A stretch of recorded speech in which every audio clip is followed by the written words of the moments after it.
Hey guys, this is the last lecture of the year.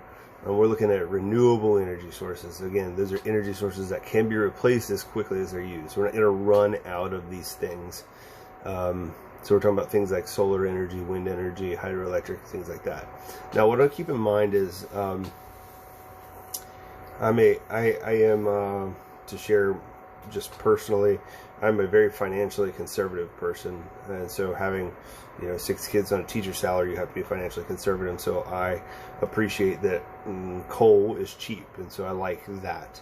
On the other end of that, I'm a biologist. I have a biochem degree, and so I want to save the planet. I want to save the environment. And so when I look at things like coal, I'm like, man, it's really cheap, and that really helps my wallet in the economy and all that. But then I look at the other side of it and I'm like, man, it's really bad for the environment. What can we do to make it either more efficient or replace it? And so it's not that simple. A lot of people like to look at alternative energy and be like, why don't we just do solar? Why don't we just do wind? Quite honestly, it's just that much more expensive. Coal is the cheap way to go. Everybody wants to save the planet until they realize their electric bill is going to be doubled or tripled or quadrupled because of a little carbon dioxide. And so we want to be careful when we look at this subject and think through it, because a lot of people, myself included, who are kind of, have a tight wallet, but also want to save the environment. It gets to be a balancing act when we get into this topic. So I guess my warning, we would spend a lot of time on this in class, is that as most of you that are juniors, you're 17, you're going to be able to vote soon. You start looking at things like politics. Understand that alternative energy is really, really good for the environment, but it comes with a cost, and all of these have some cost. And so I just want to make you aware of that, like, to get all the information you can when you make a decision on those things, because it's tough. And I wouldn't, even if we were in class, I wouldn't spend time like voicing my personal opinion on those things, but just understand there are a lot of different issues at play here. It's not just about saving the environment or money. There's a lot of things, and we'll address some of those quickly here, in a very abbreviated format. So let's start with solar energy. Solar energy uses photovoltaic cells to harness power from sunlight. Using photovoltaic cells to harness power from sunlight. Photovoltaic cells, what are those? Sounds smart, right? Photovoltaic. So you see a couple words in there. You see the word photo, which you think of pictures, but really light, photo light, right? Photosynthesis, photographs, they all depend on light. Photovoltaic, you see volt in there, right? So photovoltaic converts radiant energy from the sun directly into electrical energy, right? So what has happened, and there's a couple, and when you watch the Bozeman video on YouTube, you'll see him talk about that some. But there's passive solar heating, solar energy. So like Twin Hoffel is a good example, where we build a building to where it takes on more of the sunlight to warm up the building, and you face it a certain way. There's passive solar heating and then solar energy, and then there's where we use like photovoltaic cells, and we're purposely doing that. All right, so photovoltaic cells, solar energy is really expensive. We have made a lot of progress, maybe the most progress in alternative energy sources in solar energy over the last decade or two even. There's some cities that have some really good programs on this. If you look on Netflix, there was at least a documentary on solar energy, and there's pretty interesting about how they're replacing jobs by training guys who have lost their jobs due to internet and whatnot, being trained to do those jobs instead. So some of the inner cities have good programs to train people on how to do solar stuff, but it is still one of the most expensive, if not the most expensive, power source. The sun has a ton of energy, and it's never going to run out in our lifetimes. It's just a matter of harnessing it at a cheaper price. Hydroelectricity, it's one that we use in Kentucky.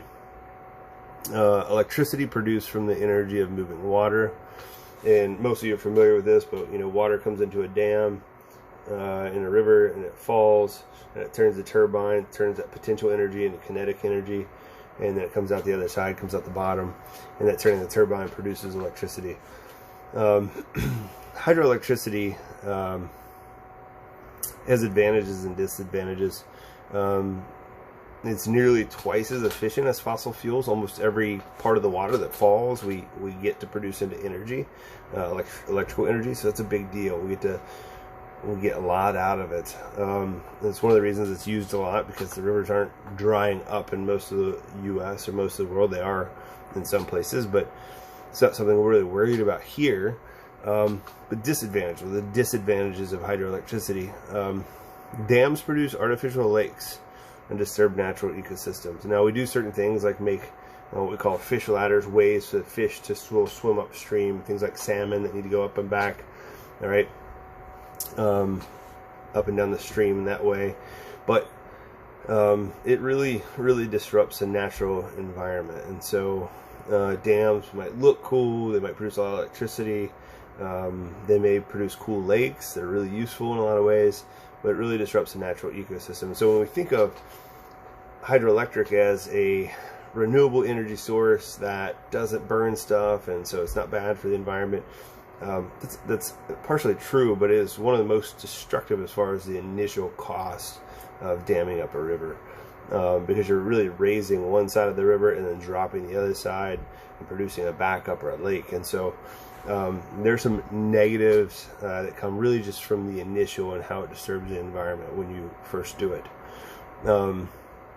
So it's hydroelectricity. The next one is tidal energy.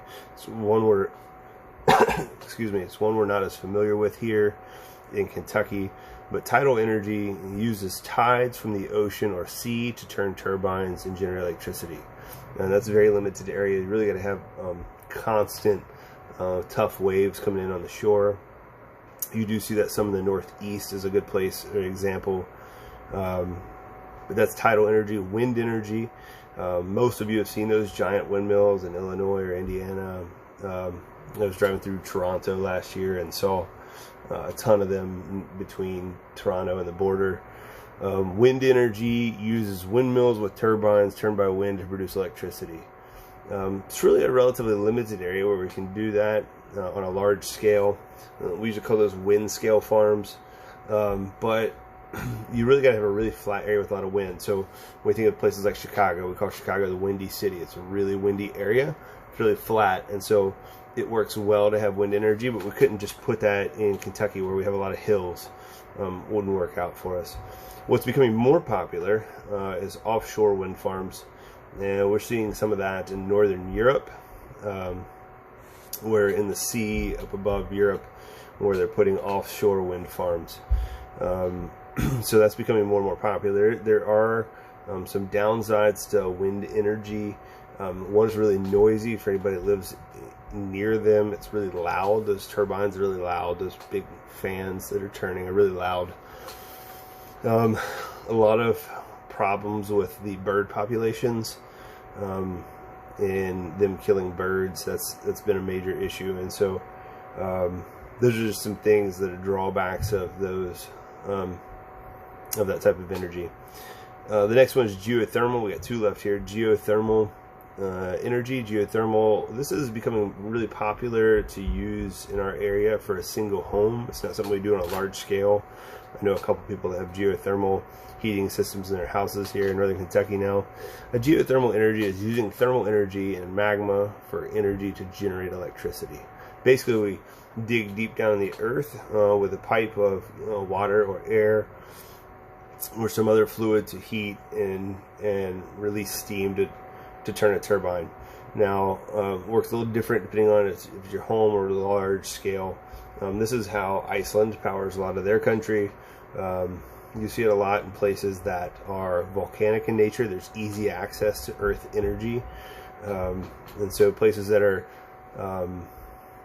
volcanically active access this type of energy a lot because they have easy access to it. And then the last one is biomass. Biomass is renewable organic matter. Things like wood, sugarcane, rice, even manure, use an energy source for human needs. Now, again, something that we use on a small scale a lot. We might burn wood to heat our house. I'm sure there are several people in our class that do that. That would be using biomass. We don't see this on a large scale as much because Obviously, the amount of wood you would have to burn to get enough electricity to generate, for the state of Kentucky, for example, would be a lot, or sugarcane. It's basically taking basic earth materials that we can regrow as an energy source. Now, the downside of that, the hard part, is like it's considered renewable, but you would have to replace them as fast. And most of us would go cut a tree down to burn it for wood for a house. We don't go plant a new tree in its place. And so remember, the definition of renewable is that we can replace it as fast as we use it. It doesn't mean we do. And so that's one of the difficulties of using this.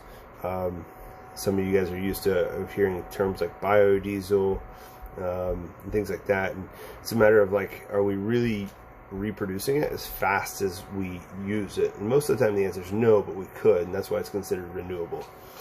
We could plant trees as fast as we use them, so it could be renewable. So I hope that helps. Like I said, this is our last lecture, and so I know as corny or cheesy, cliche as it sounds, man, I miss the end of the school year, and I enjoyed spending time with my family every day and that kind of thing. And I think this process that we used worked out well, but I miss interacting with students a lot.